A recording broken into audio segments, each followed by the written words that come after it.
औज़ुबिल्लाहिमिनश्शैतानिर्रजीम बिस्मिल्लाहिर्रहमानिर्रहीम। सब लोगों को अस्सलाम वालेकुम। आज की क्लास में हम number format, style, cell style और एडिटिंग के बारे में सीखेंगे।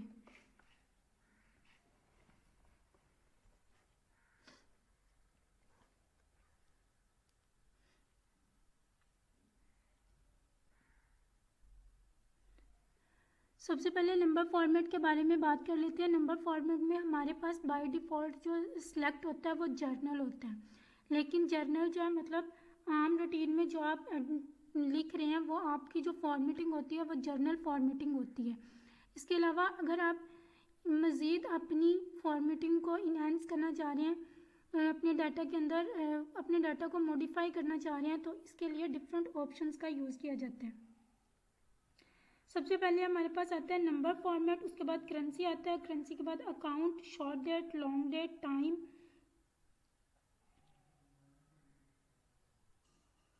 परसेंटेज।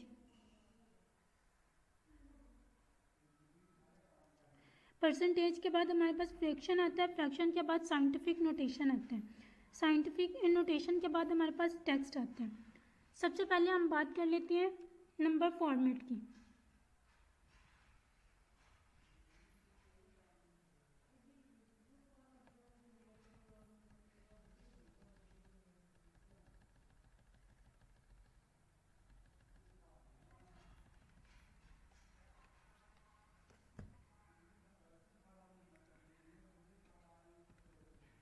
नंबर फॉर्मेट में हमारे पास ये होता है कि अगर आपने कोई भी डिजिट लिखा, कोई भी डाटा एंटर किया और उसके साथ कोई सिंबल शो किया हुआ है, तो उसमें ये होता है कि आप उसको नंबर फॉर्मेट के ज़रिए उसको एक नॉर्मल वैल्यू के अंदर कन्वर्ट कर सकते हैं। लाइक कि अगर मैं यहाँ पे 100% लिख रही हूँ तो ये मेरा एक नंबर फॉर्मेट नहीं है, इसके ऊपर मैंने परसेंटेज फॉर्मेटिंग जो है वो अप्लाई किया। अब मैं अगर इसको मैं नंबर फॉर्मेट में कन्वर्ट करना चाह रही हूँ तो मैं अपने नंबर फॉर्मेट में आऊँगी, नंबर फॉर्मेट के बाद नंबर फॉर्मेट को सिलेक्ट करूँगी, तो मेरा ये फॉर्मेट जो है ये एक परसेंटेज को एक नंबर में कन्वर्ट कर देगा। इसके बाद नेक्स्ट हमारे पास होता है करेंसी का ऑप्शन। करेंसी का मतलब है कि आपने किसी भी डाटा के साथ किसी भी कंट्री की करेंसी शो करनी है। लाइक कि पाकिस्तान में जो करेंसी चलती है वो रुपीज़ होती है, तो अगर आप अपने डाटा के साथ करेंसी का सिंबल लिखना चाहते हैं तो उसके लिए आप करेंसी फॉर्मेटिंग को यूज़ करते हैं।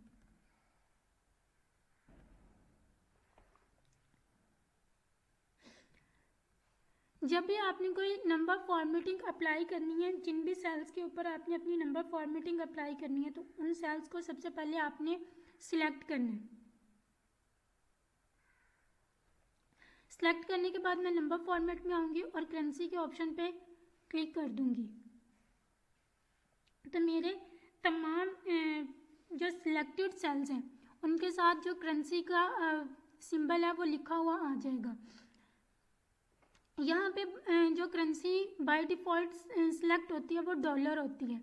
अगर आपको यहाँ पे अपनी करेंसी नहीं मिल रही तो आपने अपनी विंडो सेटिंग में जाके यहाँ पे अपनी करेंसी की सेटिंग कर लेनी है। नेक्स्ट हमारे पास ऑप्शन होता है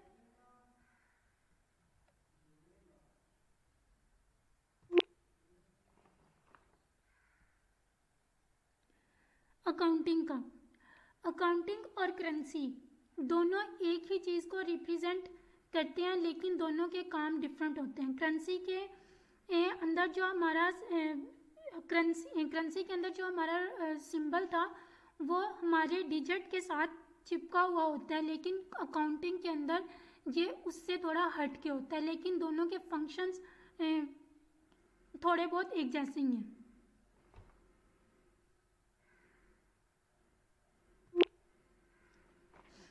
नेक्स्ट ऑप्शन हमारे पास आ रहा है शॉर्ट डेट का। शॉर्ट डेट का मतलब क्या होता है कि आपने अपनी जो डेट है वो डिजिट फॉर्मेट में लिखी है। मतलब पहले आपने मंथ लिखा डिजिट में, फिर आपने अपनी डेट मेंशन किया और उसके बाद फिर आपने अपना ईयर लिखा है।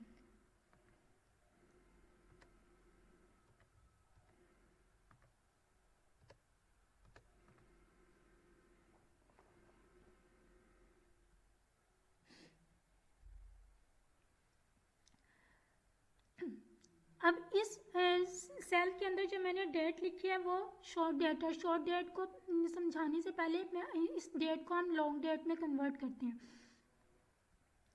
जैसे लॉन्ग डेट पे क्लिक करेंगे तो हमारी ये जो डेट है हमें डे भी बताएगी, मंथ भी बताएगी और उसके बाद हमारा ईयर आएगा।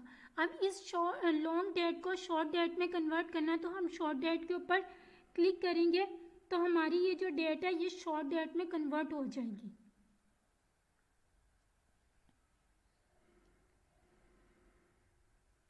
नेक्स्ट हमारे पास टाइम का ऑप्शन आता है, मतलब आपने टाइम मेंशन करना है तो उसके लिए आप टाइम का जो फॉर्मेट है उसको यूज़ करते हैं। इसमें यह होता है कि आपके टाइम के साथ वो AM और PM को शो करवा देता है। मतलब अगर सुबह का टाइम है तो वो AM शो करवाएगा, अगर रात का या शाम का टाइम है तो वो उसको PM शो करवाएगा। नेक्स्ट हमारे पास परसेंटेज का ऑप्शन आ जाता है। परसेंटेज मतलब आप अपने डाटा के साथ परसेंटेज का साइन लगाना चाहते हैं। परसेंटेज का साइन आप यहाँ से भी लगा सकते हैं और दूसरा इसका शॉर्ट मेथड शॉर्ट की भी यूज़ कर सकते हैं। शॉर्ट की इसकी होती है Shift+5 जो आपका नंबर है उसको आप क्लिक करते हैं तो आपके डाटा के साथ जो परसेंटेज का साइन है वो लिखा हुआ आ जाते हैं। अब सपोज कि मैं इस डाटा के साथ अपना परसेंटेज का साइन लगाना चाह रही हूँ। मैंने डाटा को सिलेक्ट किया, सिलेक्ट करने के बाद मैं परसेंटेज के साइन के ऊपर क्लिक करूँगी तो मेरा ये सारा जो डाटा है वो परसेंटेज फॉर्मेट में कन्वर्ट हो जाएगा। इसके बाद यहाँ पे एक छोटी सी बात आपको ये बता दूँ कि जब भी हम किसी सिलेक्टेड कॉलम के अंदर या किसी सिलेक्टेड सेल के अंदर कोई फॉर्मेट अप्लाई कर देते हैं तो वो तब तक वर्किंग करती रहती है जब तक हम उसको रिमूव नहीं करते। और अगर आप एक पहले से अप्लाई की हुई फॉर्मेटिंग के ऊपर कोई दूसरी फॉर्मेटिंग अप्लाई करना चाहेंगे तो सबसे पहले पहली फॉर्मेटिंग को आपने इरेज करना है, मतलब उसको रिमूव करना है और उसके बाद नेक्स्ट फॉर्मेटिंग आपने अप्लाई करनी है। अदरवाइज जो आप दूसरी फॉर्मेटिंग अप्लाई करना चाह रहे हैं वो अप्लाई नहीं होगी।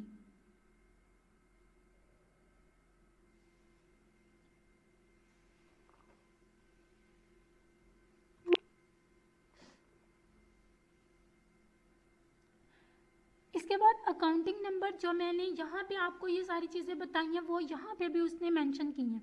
यहाँ पे ये होता है, यहाँ पे बाय डिफ़ॉल्ट जो है वो हमारी करेंसी सिलेक्ट है।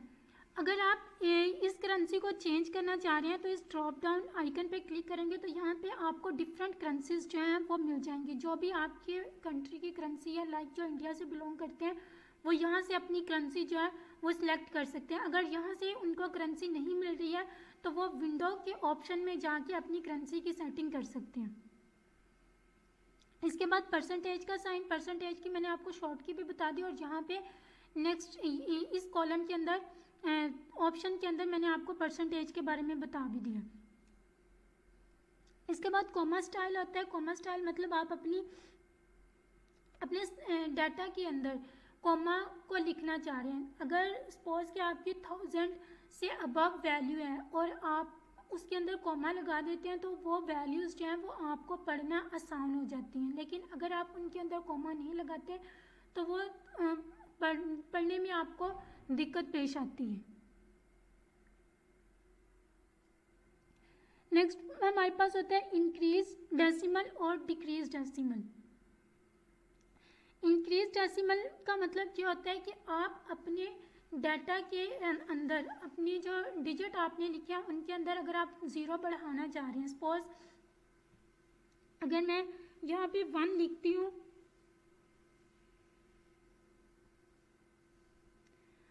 अब इसको मैं अगर इंक्रीज डेसिमल करूँगी तो ये 2 के बाद कॉमा और फिर 0 आ जाएगा। इसी तरह अगर डिक्रीज डेसिमल करूँगी तो मेरा ये 0 जो है वो ख़त्म हो जाएगा।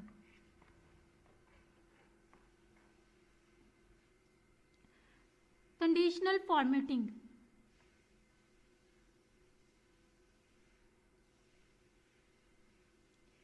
कंडीशनल फॉर्मेटिंग जो है वो एक्सेल के अंदर बहुत इम्पॉर्टेंट होती है और ये हमारे लिए बहुत ज़्यादा हेल्पफुल भी होती है।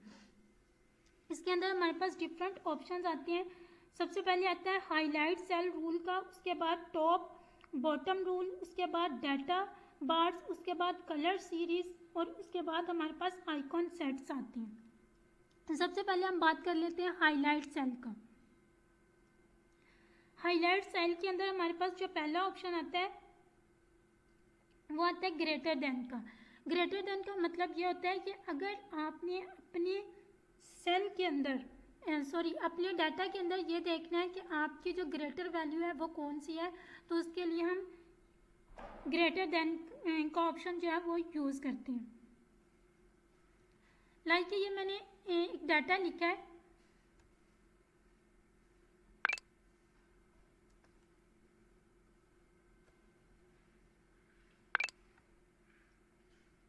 अब यहाँ पे मैं ये चीज़ देखना चाह रही हूँ कि यहाँ पे सबसे ग्रेटर जो हाईएस्ट मार्क्स हैं वो किसके हैं या वो कौन से हैं। तो यहाँ पे मैं कंडीशनल फॉर्मेटिंग में आऊँगी, हाईलाइट सेल में आऊँगी, हाईलाइट सेल के बाद ग्रेटर देन पे क्लिक करूँगी तो मेरे यहाँ पे वो मुझसे यह पूछता है कि आप जो अपनी ग्रेटर वैल्यू चेक करना चाह रहे हैं वो कौन सी है, और यहाँ पे आप उसको सजेशन देंगे कि अगर आपने उसने बाय डिफ़ॉल्ट आपको ये बता दिया कि आपकी जो ग्रेटर वैल्यू है वो ये है। अगर आप यहाँ से इस वैल्यू को चेंज करना चाहते हैं तो आप चेंज भी कर सकते हैं।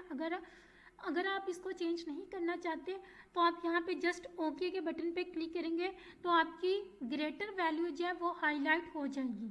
इसके अलावा यहाँ पे कलर का ऑप्शन होता है, जो आपने ग्रेटर वैल्यू चेक करनी है उसका जो भी आप कलर सेलेक्ट करना चाह रहे हैं वो भी आप यहाँ से कर सकते हैं।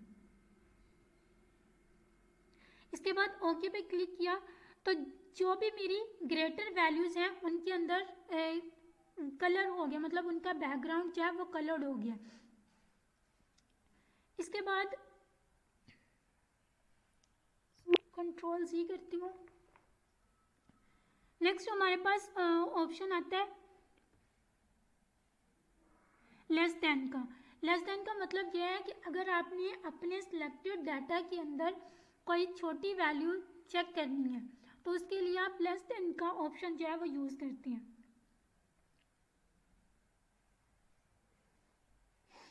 अब यहाँ पे मैं इसको ये बताती हूँ कि मैंने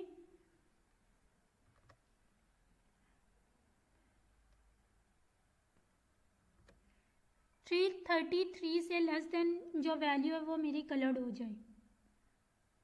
तो यहाँ पे 333 से जो भी छोटी वैल्यू होगी उसको ये कलर कर देगा।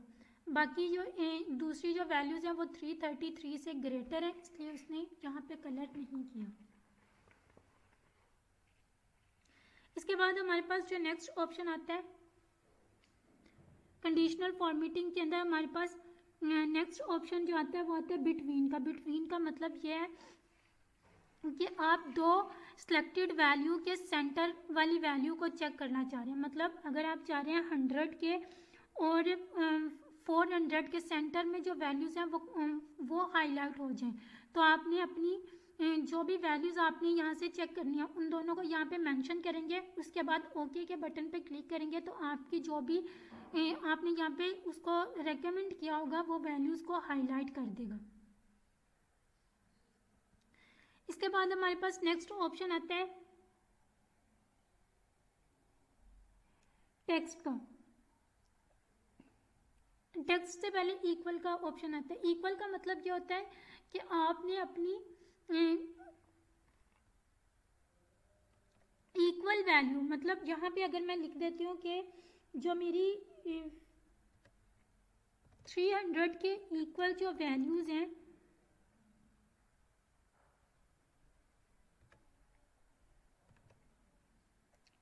वो सिलेक्ट हो जाएं।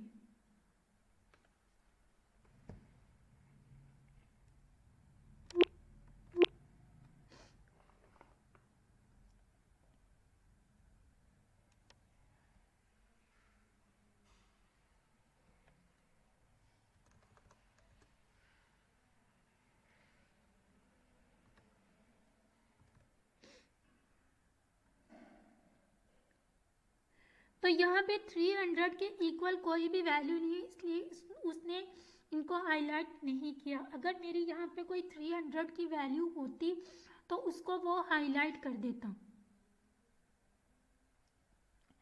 इसके बाद नेक्स्ट हमारे पास ऑप्शन आता है कि अगर आपके पास बहुत ज़्यादा स्टूडेंट्स की या बहुत ज़्यादा कंपनी एम्प्लॉयज़ की लिस्ट है और आप उसमें से कोई स्पेसिफिक नाम जो है वो ढूंढना चाह रहे हैं, तो उसके लिए हम इस ऑप्शन का यूज़ करते हैं।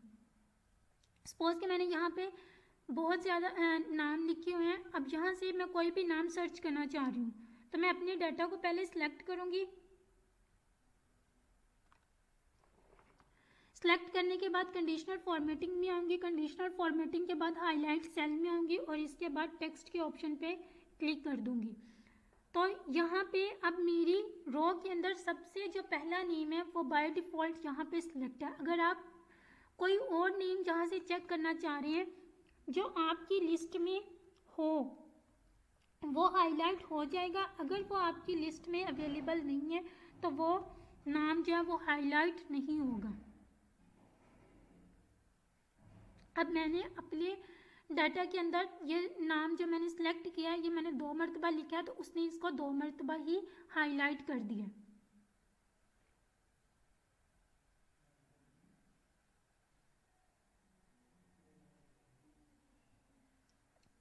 इसके बाद नेक्स्ट जो हमारे पास ऑप्शन है ये डेट सर्च करने के लिए होता है। अगर आपने अपने डाटा के अंदर कोई डेट सर्च करनी है तो उसके लिए आप इस ऑप्शन का यूज़ करते हैं।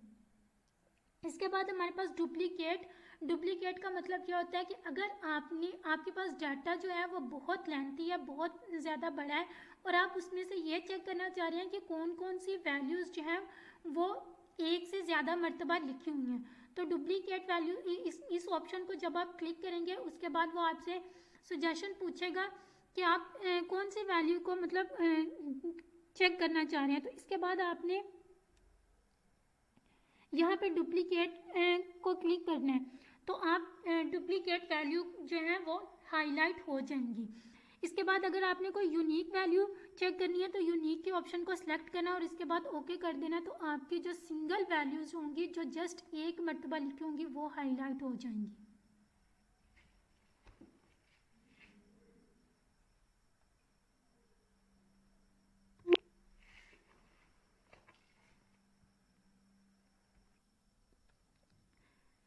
हाईलाइट सेल के बाद जो सेकंड ऑप्शन है वो हमारे पास है टॉप बॉटम रूल का।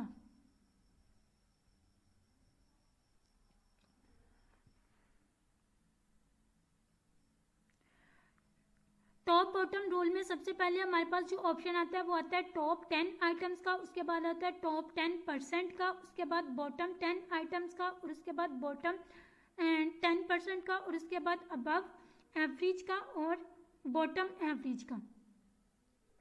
सबसे पहले हम बात कर लेते हैं टॉप 10 आइटम के बारे में। टॉप 10 का मतलब होता है कि अगर आपका डाटा लेंथी है और उस डाटा में से आप टॉप की 10 जो हाईएस्ट वैल्यूज़ हैं उनको आप चेक करना चाह रहे हैं, तो आप उसके ऊपर टॉप 10 के ऊपर क्लिक करेंगे तो आपके डाटा की जो भी टॉप 10 वैल्यूज़ होंगी वो सिलेक्ट हो जाएंगी।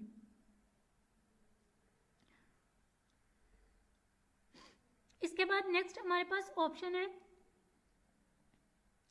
टॉप 10% का।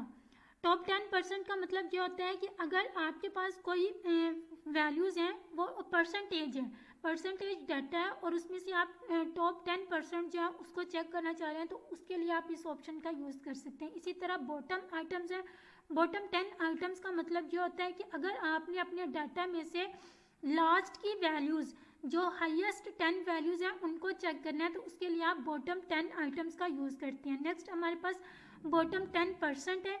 जिस तरह टॉप 10% वर्क करता है इसी तरह बॉटम 10% वर्क करता है। टॉप जो है वो ऊपर की वैल्यूज़ के लिए वर्क करता है और बॉटम जो है वो लास्ट की वैल्यूज़ के ऊपर वर्क करता है। नेक्स्ट अबव एवरेज और बिलो एवरेज जो है वो भी सेम इसी तरह वर्क करता है। अगर आपने किसी सिलेक्टेड डाटा में से कोई अबव एवरेज चेक करनी है तो आप यहाँ से इसके ऊपर क्लिक करेंगे और यहाँ पे अपनी वैल्यू बताएंगे। इसके बाद आपने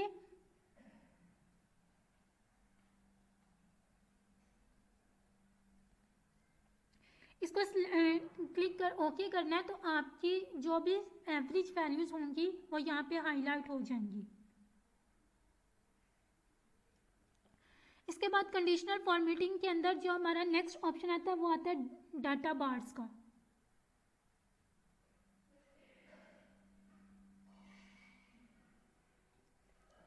डाटा बार्स में ये होता है कि अगर आपके डाटा में कोई बहुत बड़ी वैल्यूज़ हैं और कुछ वैल्यूज़ जो हैं वो बहुत छोटी हैं, तो ये आपको हर जिस तरह ऊपर हाईलाइट सेल वर्क करता था, वहाँ पे हम स्पेसिफिक चीज़ को पहले बताते थे, उसके बाद वो वर्क करती थी। इसके बाद यहाँ पे ये डाटा बार्स में ये है कि जस्ट आपने डाटा को सिलेक्ट करना है, सिलेक्ट करने के बाद आपने कोई भी ऑप्शन जो है वो सिलेक्ट कर लेना है।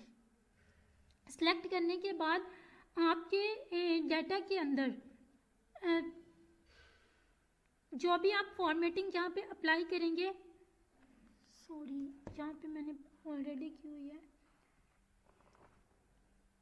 डाटा बार्स में आएंगे और डाटा बार्स में आने के बाद हम यहाँ से कोई भी कलर जो है वो सिलेक्ट कर लेंगे, कोई भी ऑप्शन। यहाँ पे कोई ज़रूरी नहीं होता कि आपने यही कलर सेलेक्ट करना है, ये आप लोगों की मर्ज़ी पर डिपेंड करता है। अब यहाँ पे जस्ट ये होगा कि अगर मैं इस ऑप्शन को क्लिक करती हूँ तो मेरी जो बहुत बड़ी वैल्यू होगी उसका पूरा सेल जो है वो कलर हो जाएगा, और जो छोटी वैल्यू होगी उसका थोड़ा सेल, मतलब जैसे जैसे वैल्यू ग्रेटर होती जाएगी आपके सेल के अंदर कलर जो है वो फुल फिल होना शुरू हो जाएगा, मतलब कंप्लीट सेल आपका कलर हो जाएगा। लेकिन अगर जैसे जैसे आपकी वैल्यू छोटी होती जाएगी आपका सेल के अंदर कलर जो है वो मिनिमाइज होना शुरू हो जाएगा। इसके अलावा इसको हम अनडू कर लेते हैं। अनडू करने के बाद हम नेक्स्ट इसका ऑप्शन देख लेते हैं। नेक्स्ट हमारे पास होता है कलर का। जिस तरह डाटा बार्स में हमने चेक किया, यहाँ पे जस्ट फंक्शन इसका भी सेम होता है, लेकिन यहाँ पे डाटा बार्स के अंदर वो ग्रेटर वैल्यू के सेल को कंप्लीट कलर कर देता है और जो वैल्यू आपकी छोटी होती है उसको कम कलर करता है। और जिस तरह आपकी वैल्यू छोटी होती जाती है उसी हिसाब से उस सेल का कलर जो है वो कम होना स्टार्ट हो जाता है। इसके अंदर ये होता है कि आपके सेल को डिफरेंट कलर प्रोवाइड करता है। जो आपकी बड़ी वैल्यू होती है उसको डिफरेंट कलर देता है, जो छोटी वैल्यू होती है उसको डिफरेंट देता है, और जो मिडल वैल्यू होती है उसको डिफरेंट कलर दे देते हैं। अब यहाँ पे आप लोगों की मर्जी है कि आपने किस किस्म के कलर जो है वो सिलेक्ट किए हैं। ग्रीन कलर जो होता है वो हाईएस्ट वैल्यू को शो करता है, रेड कलर जो होता है वो छोटी वैल्यू को शो करता है, और जो येलो कलर होता है वो आपकी मिडल वैल्यू को शो करते हैं। इसके बाद हमारे पास यहाँ पे आइकन्स है। आइकन्स का मतलब ये तीनों ऑप्शन, डाटा बार्स, कलर्स और आइकन्स, ये तीनों काम एक जैसा ही करते हैं। लेकिन इसमें जैसे मैंने आपको डाटा बार्स के अंदर बताया कि डाटा बार्स जो होता है वो आपके ग्रेटर वैल्यू के सेल को कंप्लीट कलर कर देता है, और जैसे जैसे आपकी वैल्यू छोटी होती जाती है आपके सेल का कलर जो है वो कम होना स्टार्ट हो जाता है। कलर्स ऑप्शन के अंदर मैं आपको यह बताया कि कलर ऑप्शन के अंदर आपके पास डिफरेंट कलर्स प्रोवाइड किए जाते हैं। तो जो आपका ग्रेटर वैल्यू होती है उसका कलर ग्रीन होता है, जो लेस वैल्यू होती है उसका कलर रेड होता है, और इसी तरह जो मिडल वैल्यू होती है उसका कलर येलो होता है। आइकन्स के अंदर ये होता है कि आप लोग अपनी मर्जी से कोई भी आइकन्स जो हैं वो सिलेक्ट कर सकते हैं। अब यहाँ पे ये जो पहला ऑप्शन है इसका मतलब ये है कि ये जो ऊपर की तरफ है इसका मतलब ये है कि आपका जो वैल्यू है वो ग्रेटर है, और जो येलो कलर है यहाँ पे ये है कि आपका जो वैल्यू है वो मिडल है, और ये रेड कलर में जो नीचे की तरफ एरो लगा हुआ है इसका मतलब है कि आपकी वैल्यू जो है वो लेस देन है, छोटी है। इसके अलावा इनका कोई इतना खास काम नहीं होता। नेक्स्ट यहाँ पे दो ऑप्शन है। अगर आपने अपने डाटा में से कोई फॉर्मेटिंग क्लियर करनी है, अगर आपने सिलेक्टेड डाटा में से फॉर्मेटिंग क्लियर करनी है तो आप पहले वाले ऑप्शन को क्लिक करेंगे, और अगर आपने अपने पूरे डाटा में से फॉर्मेटिंग क्लियर करनी है तो आप क्लियर ऑल पे क्लिक करेंगे, तो आपके डाटा के अंदर जो भी फॉर्मेटिंग अप्लाई हुई होगी वो क्लियर हो जाएगी। इसके बाद नेक्स्ट हमारे पास ऑप्शन है टेबल फॉर्मेट का। टेबल फॉर्मेट में ये होता है कि अगर आपने कोई डाटा लिखा है लेकिन उसकी आपने कोई हेडिंग्स नहीं बनाई, तो अगर आप यहाँ से टेबल फॉर्मेट को यूज़ करते हो तो यहाँ पे अगर आपने हेडिंग नहीं बनाई है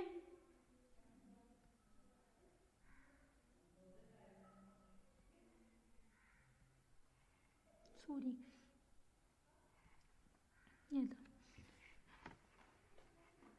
अगर आपने अपने डाटा के अंदर कोई भी हेडिंग्स नहीं बनाई हुई तो वहाँ पे वो कॉलम 1, कॉलम 2, कॉलम 3 जो है वो उसको नाम दे देगा, हेडिंग लगा देगा। लेकिन अगर आपने हेडिंग्स लगाई हुई हैं तो क्या होगा, यहाँ से हम कोई भी टेबल फॉर्मेट जो है वो सिलेक्ट कर लेते हैं। सिलेक्ट करने के बाद यहाँ पे पॉपअप आया, इस चीज़ को आपने नहीं छेड़ना, यहाँ से जस्ट आपने ये लिखा हुआ है कि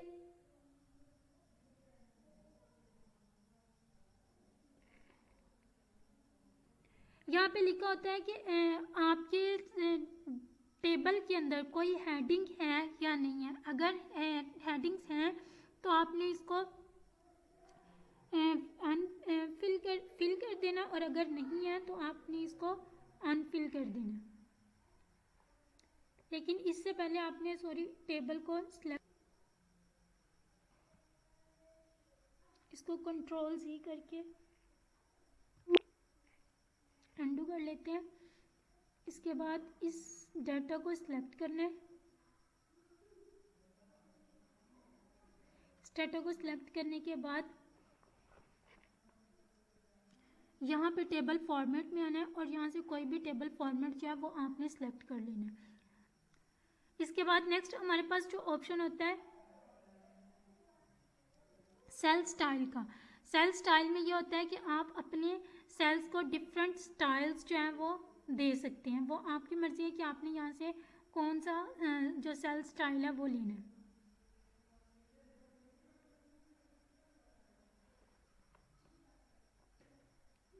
नेक्स्ट हमारे पास ऑप्शन है इंसर्ट का। इंसर्ट का मतलब क्या है कि अगर आपने अपने डाटा के अंदर कहीं पे भी कोई रो ऐड करनी है, कोई सेल ऐड करना है, तो आप यहाँ पे इंसर्ट का ऑप्शन यूज़ करते हैं। लाइक अगर मैंने इस रो से इन कॉलम सेल से पहले कॉलम्स सेल्स ऐड करने हैं तो मैं इंसर्ट के ऊपर क्लिक करूँगी, तो जितने सेल्स मैंने सिलेक्ट किए होंगे वो सेल मेरे डाटा के अंदर इंक्लूड हो जाएंगे। इसके अलावा यहाँ पे जो इसके साथ ये जो ड्रॉप डाउन आइकन बना हुआ है, इसके अंदर ये होता है कि इंसर्ट सेल, उसके बाद नेक्स्ट हमारे पास आता है इंसर्ट शीट रो, इसके बाद नेक्स्ट हमारे पास ऑप्शन आता है इंसर्ट शीट कॉलम, और इसके बाद इंसर्ट शीट।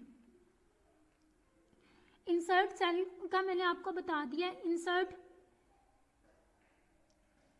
शीट रो का मतलब ये होता है कि आपने अपनी शीट के अंदर कोई रो ऐड करनी है। वैसे तो रो ऐड करने के लिए हम दूसरा तरीका भी अप्लाई करते हैं, लेकिन यहाँ पे हम लोग इंसर्ट रो पे क्लिक करेंगे तो हमारी शीट के अंदर जो है रो ऐड हो जाएगी।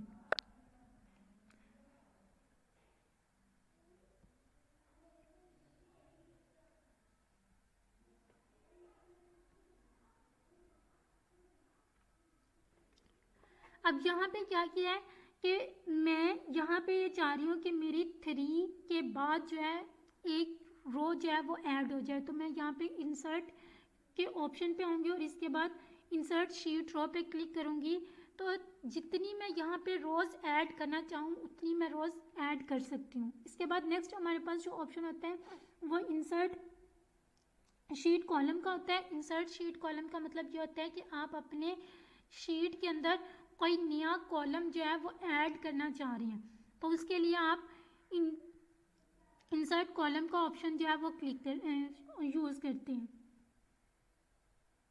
अब जैसे जैसे आप इसको क्लिक करते जाएंगे आपके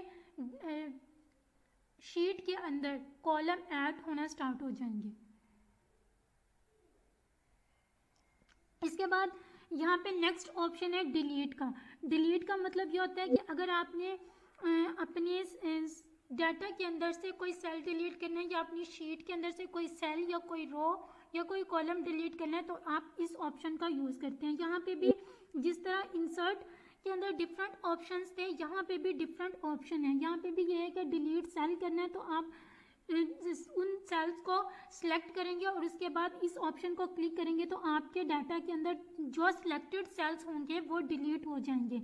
नेक्स्ट हमारे पास ऑप्शन होता है डिलीट सेल रो का, और इसमें ये होता है कि आपने जो अपने शीट के अंदर सिलेक्ट की हुई रोज हैं उनको आप डिलीट करना चाह रहे हैं तो आप इस ऑप्शन का यूज़ करते हैं।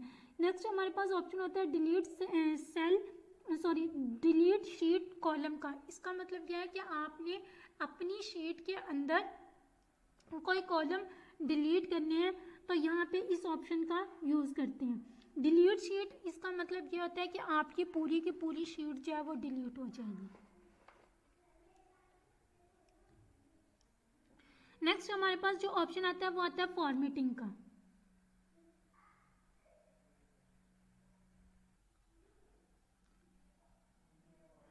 फॉर्मेटिंग के अंदर सबसे पहला जो ऑप्शन आता है वो आता है रो हाइट का। मतलब आप अपनी रो की जो हाइट है वो बढ़ाना चाह रहे हैं तो आप इस ऑप्शन का क्लिक करते हैं। इसके अलावा मैंने आपको दूसरा मेथड बताया था कि अगर आपने अपनी दो रोज के दरमियान अपनी मर्जी से इनको बड़ा या छोटा करना है तो आप दो नंबर्स के सेंटर में आएंगे, यहाँ पे प्लस का आइकन बनेगा और उसको आपने अपने लेफ्ट बटन को दबा के रखना है और अपने कर्सर को नीचे की तरफ ड्रैग करना है। अगर आपने नीचे की तरफ बढ़ानी है तो नीचे की तरफ ड्रैग करना है, और अगर आपने ऊपर की तरफ मतलब उसको छोटा करना है तो आप ऊपर की तरफ ड्रैग करेंगे। इसी तरह अगर आपने अपनी रोज को ऑटो एडजस्ट करना है तो आप यहाँ पे किसी भी रो के 2 डिजिट के सेंटर में आएंगे और उसके बाद यहाँ पे जो प्लस का आइकन बनेगा उसको डबल क्लिक करेंगे तो आपकी रो जो है वो ऑटो एडजस्ट हो जाएगी। इसी तरह हम कॉलम्स के साथ करते हैं कि अगर आपने अपने कॉलम्स को अपनी मर्जी से बढ़ाने तो अपना लैपटॉप का जो राइट बटन है माउस का उसको क्लिक करके रखना है और अपने माउस को पीछे की तरफ राइट हैंड साइड पर ड्रैग करना है। तो जितना आप उसको बढ़ाना चाह रहे हैं उतना आप बढ़ा सकते हैं। इसके बाद अगर आप ऑटो एडजस्ट करना चाह रहे हैं तो 2 कॉलम्स के सेंटर में आना है, यहाँ पे प्लस का आइकन बनेगा और इसको आपने डबल क्लिक करना है तो आपका जो सेल होगा कॉलम होगा, सिलेक्टेड कॉलम होगा, वो आपका ऑटो एडजस्ट हो जाएगा। यहाँ पे दूसरा जो ऑप्शन है वो ऑटो फिट रो हाइट का, जो मैंने आपको पहले ये सारा बता दिया। इसके बाद कॉलम विथ है, ये भी मैंने आपको बता दिया। इसके बाद ऑटो फिट कॉलम है, ऑटो फिट कॉलम विथ है, इसका भी मैंने आपको क्लियर कर दिया। इसके बाद डिफ़ॉल्ट विथ है, इसका मतलब ये होता है कि जिस कंडीशन में आपकी शीट होती है, जब आप अपना एक्सेल ओपन करते हो जिस कंडीशन में आपको शीट शो हो रही होती है, अगर उसी के अंदर आपने कन्वर्ट करना है तो आप इस ऑप्शन को क्लिक करते हैं। इसके बाद विजिबिलिटी है, विजिबिलिटी में ये होता है कि अगर आपने अपनी जो रोज हैं उनको हाइड करना है या अपने कॉलम्स को हाइड करना है तो यहाँ पे विजिबिलिटी के ऑप्शन पे आएंगे। यहाँ पे आपके पास डिफरेंट ऑप्शंस हैं। हाइड रो है, हाइड कॉलम है, हाइड शीट है, अनहाइड रो, अनहाइड कॉलम और अनहाइड शीट है। अब लाइक के मैंने यहाँ पे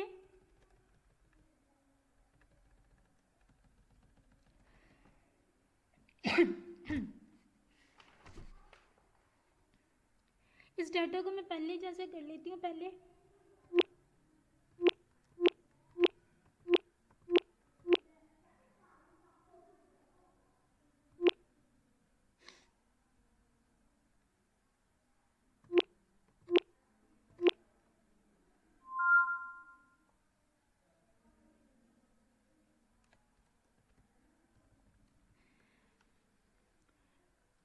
इसके बाद मैं ये चाह रही हूँ कि मेरे ये टेबल के ऊपर जो एक्स्ट्रा रोज़ हैं ये हाइड हो जाएं, ये मुझे शो ना हो।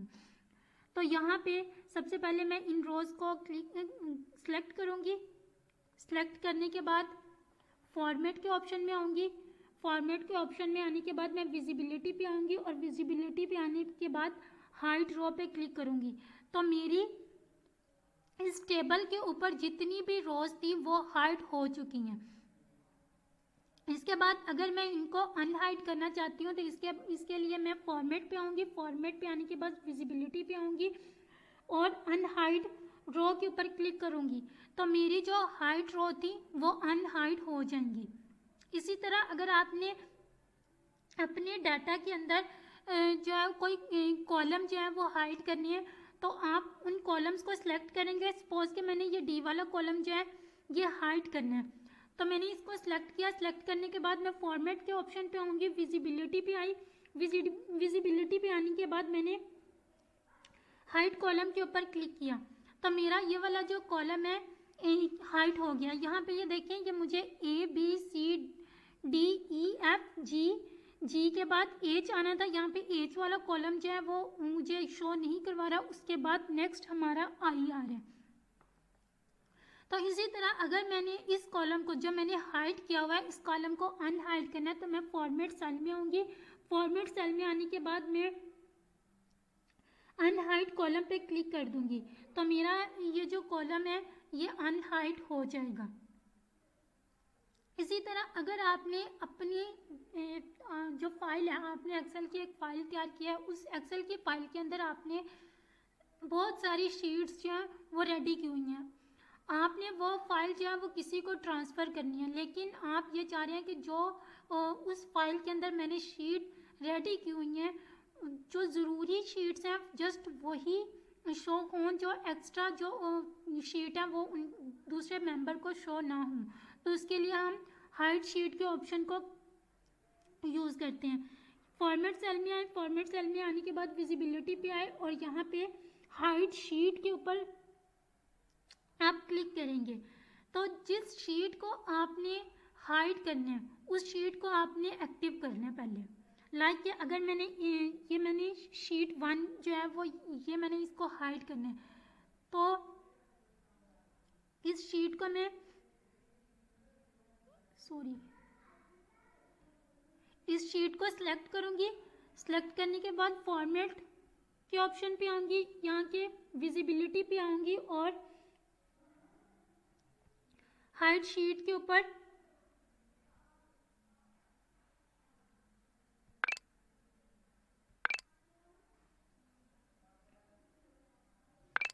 क्लिक कर दूँगी। ये काम नहीं किया, ये दोबारा करते हैं। विजिबिलिटी पे आए, विजिबिलिटी पे आने के बाद हाइड शीट पे आए जी। सिलेक्ट नहीं करनी, विदाउट सिलेक्शन करना है। तो अगर आपने ये जो शीट हाइड की है इसको अनहाइड करना चाह रहे हैं तो यहाँ पे आप फॉर्मेट के ऑप्शन पे आएंगे। फॉर्मेट के ऑप्शन पे आने के बाद विजिबिलिटी पे आएंगे और इसके बाद अनहाइड शीट के ऊपर क्लिक कर देंगे। तो जो भी शीट अब यहाँ पे पॉपअप ओपन हुआ है वो आपसे पूछ रहा है कि आप अपनी कौन सी शीट को अनहाइड करना चाह रहे हैं। तो यहाँ पे मैंने जस्ट एक ही शीट हाइड की थी तो यहाँ पे जस्ट एक ही शीट को वो शो करवा रहे हैं। लेकिन अगर मैंने यहाँ पे एक से ज़्यादा शीट्स हाइड की होती तो यहाँ पे एक से ज़्यादा शीट्स जो हैं वो शो होनी थी। इसके बाद मैं इसको ओके करूँगी। ओके करने के बाद मेरी जो हाइड शीट थी वो अनहाइड हो गई है। इसके बाद फॉर्मेट के ऑप्शन के अंदर हमारे पास जो नेक्स्ट ऑप्शन होता है वो होता है रीनेम शीट का। रीनेम शीट का मतलब ये होता है कि जो बाय डिफ़ॉल्ट हमारे पास शीट्स के नंबर आते हैं वो लिखा होता है शीट 1, शीट 2 और अगर हम इससे ज़्यादा शीट्स जनरेट करते हैं तो ये जो है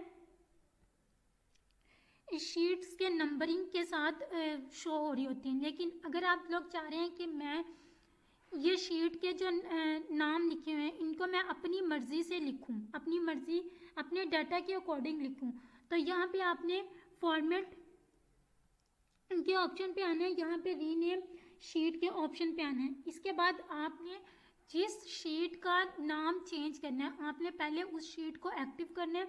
उसके बाद यहाँ पे रीनेम शीट के ऊपर क्लिक करेंगे तो यहाँ पे आपका जो कर्सर है वो वर्किंग में आ जाएगा। अब यहाँ से आप इस शीट को जो भी नाम देना चाहें यहाँ से दे सकते हैं। इसके बाद नेक्स्ट हमारे पास ऑप्शन है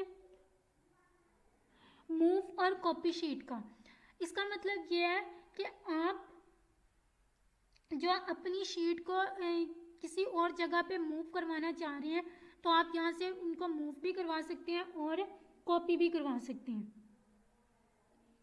इसके अलावा अगर आपने अपनी शीट को दूसरे तरीके से मूव करना है तो यहाँ पे आप अपनी शीट के ऊपर अपना कर्सर लेके आएंगे, राइट बटन को क्लिक करके रखेंगे और इसको जहाँ पे आप अपनी शीट को ले जाना चाह रहे हैं वहाँ पे ले जाके छोड़ देंगे तो आपकी शीट आपके अकॉर्डिंग एडजस्ट हो जाएगी। इसके बाद नेक्स्ट हमारे पास ऑप्शन आता है टैब्स कलर का। अब ये जो शीट्स के नेम है इनको हम टैब्स भी बोलते हैं। अब यहाँ पे अपने टैब्स को, अपनी शीट को कोई नाम देना चाह रहे हैं, कोई कलर देना चाह रहे हैं तो आप यहाँ से कोई भी कलर सिलेक्ट करके इनको कलर दे सकते हैं।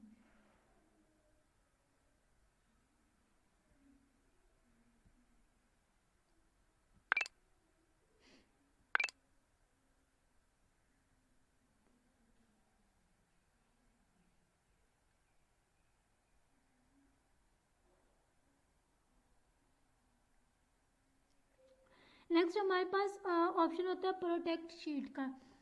प्रोटेक्ट शीट में ये होता है, जिस तरह मैंने आपको वर्ड के अंदर डॉक्यूमेंट को प्रोटेक्ट करना बताया था, इसी तरह एक्सेल के अंदर भी हम अपनी शीट्स को प्रोटेक्ट कर सकते हैं।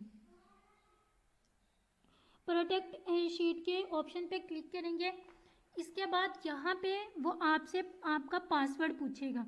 यहाँ पे हम कोई भी पासवर्ड जो है वो पुट कर देते हैं। इसके बाद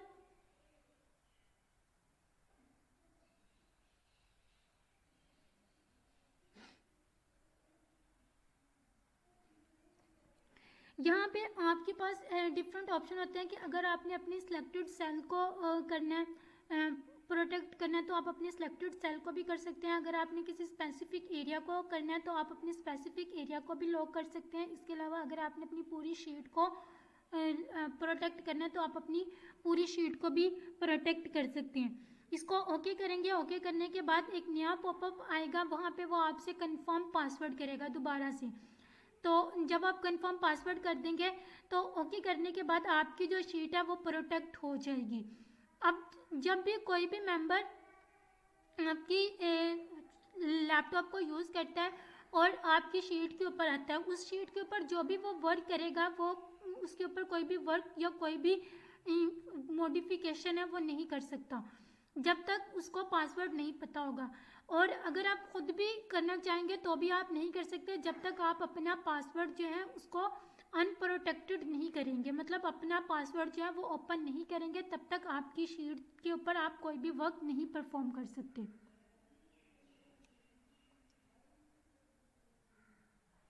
इसी तरह जिस तरह प्रोटेक्ट शीट का ऑप्शन होता है, इसी तरह लॉक सेल होता है। लॉक सेल में भी यही होता है कि अगर आपने अपने किसी भी सेल को लॉक करना है तो आप यहाँ से अपने सेल को लॉक कर सकते हैं।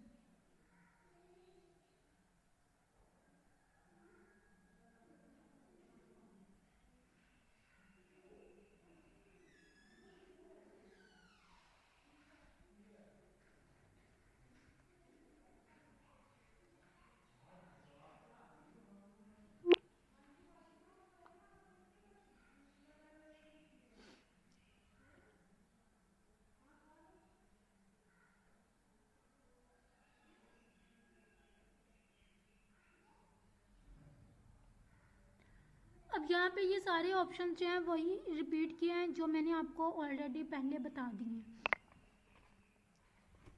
इसके बाद नेक्स्ट जो ऑप्शन है, अब इन ऑप्शन को समझने से पहले मैं यहाँ पे कोई भी डाटा पुट कर लेती हूँ।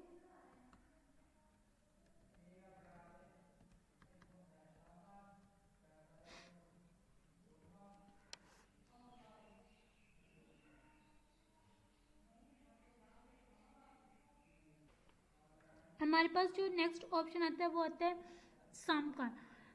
इसको ये जो सिंबल बना हुआ है इसको स्टैटिक्स के अंदर सिग्मा बोलते हैं, लेकिन इसका मतलब ये होता है कि आपने किसी भी डाटा की वैल्यू को सम करना है, उनको प्लस करना है, तो आप इस सिंबल के ऊपर क्लिक करते हैं। सबसे पहले मैं इन अपने सेल्स को सिलेक्ट कर लेती हूँ।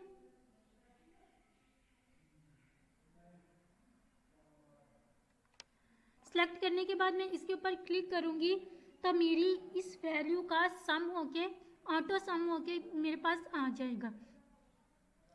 इसके बाद नेक्स्ट हमारे पास यहाँ पे ऑप्शन होते हैं, सम का ऑप्शन होता है, इसके बाद एवरेज होता है, काउंट का ऑप्शन होता है, मैक्स का होता है, मिनी वैल्यू का होता है। इनमें यह है कि जो भी एवरेज वैल्यूज आपकी होंगी उनका सम होके आपके पास आ जाएगा। मैक्स का मतलब ये होता है कि आपकी मैक्सिमम वैल्यू जो होगी वो आपके पास यहाँ पे शो हो जाएगी। मिनिमम का मतलब यह है कि आपकी मिनिमम वैल्यू आपको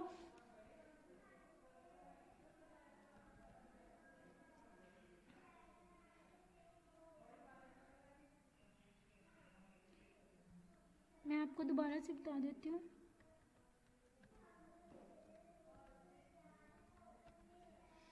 अभी इस डाटा को हम सिलेक्ट करेंगे।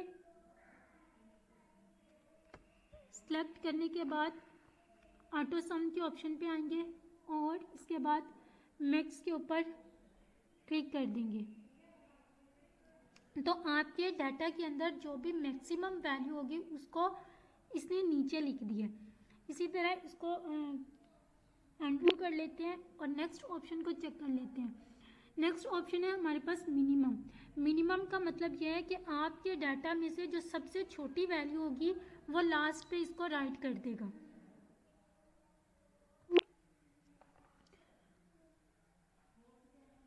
इसके बाद यहाँ पे जो एवरेज काउंट नंबर का ऑप्शन है, यहाँ पे ये आपके डाटा की वैल्यूज़ के बारे में बताएगा कि वो कितनी है, 1 है, 2 है, 3 है, 4 है। मतलब जो आपने वैल्यू सिलेक्ट की होंगी वो उनकी तादाद कितनी है, इसके बारे में आपको इन्फॉर्मेशन देता है। क्योंकि स्टैटिक्स के अंदर जो हम सम करते हैं उसमें यह होता है कि आप टोटल वैल्यूज़ को काउंट करते हैं, मतलब उनको सम करते हैं, सम करने के बाद उनके नंबर्स पे डिवाइड कर देते हैं। इसी तरह यहाँ पे ये हमें ऑटो सम करके भी बता रहा है, एवरेज भी बता रहा है, मैक्सिमम वैल्यू भी बता रहा है और आपके डाटा के अंदर मिनिमम वैल्यू भी बता रहा है। इसके बाद वो आपको ये भी बता रहा है कि आपके डाटा के अंदर कितनी वैल्यूज़ हैं।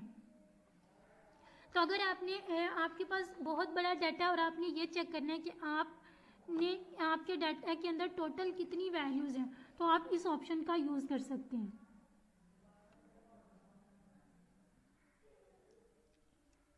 इसके बाद नेक्स्ट हमारे पास ऑप्शन होता है फिल का। फिल का मतलब ये होता है कि अगर आपने किसी भी चीज़ को कॉपी करना है तो उसके लिए आप फिल फंक्शन का यूज़ करते हैं। इसमें हमारे पास जो नेक्स्ट ऑप्शन होता है वो होता है डाउन का, उसके बाद राइट का होता है, अप का होता है, लेफ्ट का होता है। मतलब आपने अपने डाटा को जिस पोजीशन में भी कॉपी करना है आप यहाँ से उस पोजीशन को सिलेक्ट कर सकते हैं। इनमें से किसी भी फंक्शन को यूज़ करने से पहले आपने अपने डाटा को सिलेक्ट करना है। डाटा को सिलेक्ट करने के बाद जो भी फंक्शन आपने यहाँ पे अप्लाई करना है उसके ऊपर क्लिक कर देना है और आपका वो फंक्शन जो है इसके ऊपर अप्लाई हो जाएगा। इसके बाद नेक्स्ट हमारे पास ऑप्शन आता है सॉर्ट एंड फिल्टर का।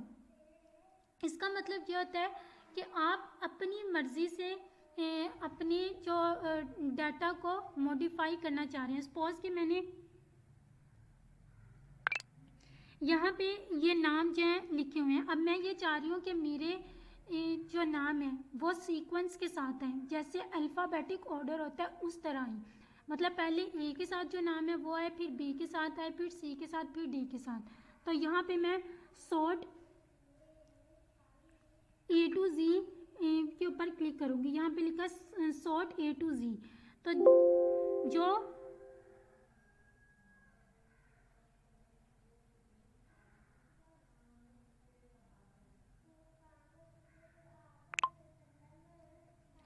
जो नाम ए के साथ होंगे वो सबसे पहले आएंगे, और जो बी के साथ या सी के साथ या डी के साथ होंगे वो इसी तरह सीक्वेंस के साथ चलते जाएंगे। अगर इसी तरह अगर आप चाह रहे हैं कि मेरा जो सबसे लास्ट वाला अल्फ़ाबेटिक है कैरेक्टर वो सबसे पहले आए, उसके बाद दूसरा आए, मतलब पहले जेड आए फिर वाई के साथ आए, इसी तरह जो उल्टा सीक्वेंस है वो चलता जाए। तो यहाँ पे आप sort Z to A select कर सकते हैं। इसी तरह अगर आपने लेसर और ग्रेटर वैल्यूज़ को करना है तो वो भी आप यहाँ से कर सकते हैं। फ़िल्टर का मतलब ये होता है कि आपने बहुत बड़े डाटा में से किसी स्पेसिफिक डाटा को चेक करना है, तो उसके लिए आप फ़िल्टर फंक्शन का यूज़ करते हैं।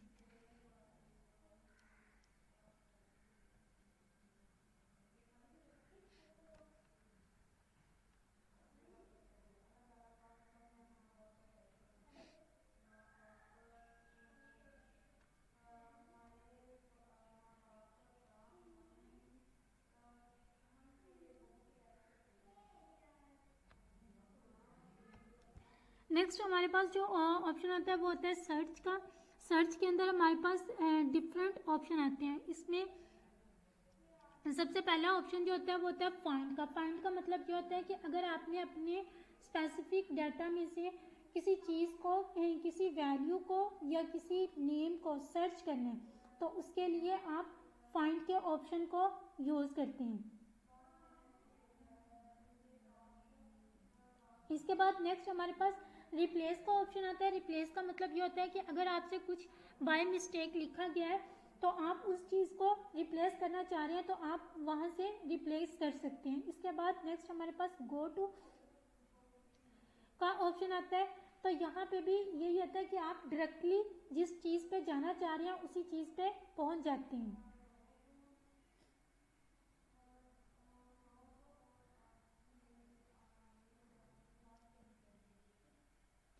इसके बाद ये जो सर्च के ऑप्शन में हमारे पास बाकी फाइंड का भी मैंने आपको बता दिया, रिप्लेस का भी बता दिया। इसके बाद ये जो बाकी के ऑप्शंस रह गए हैं ये इंशाल्लाह नेक्स्ट क्लास में डिस्कस होंगे।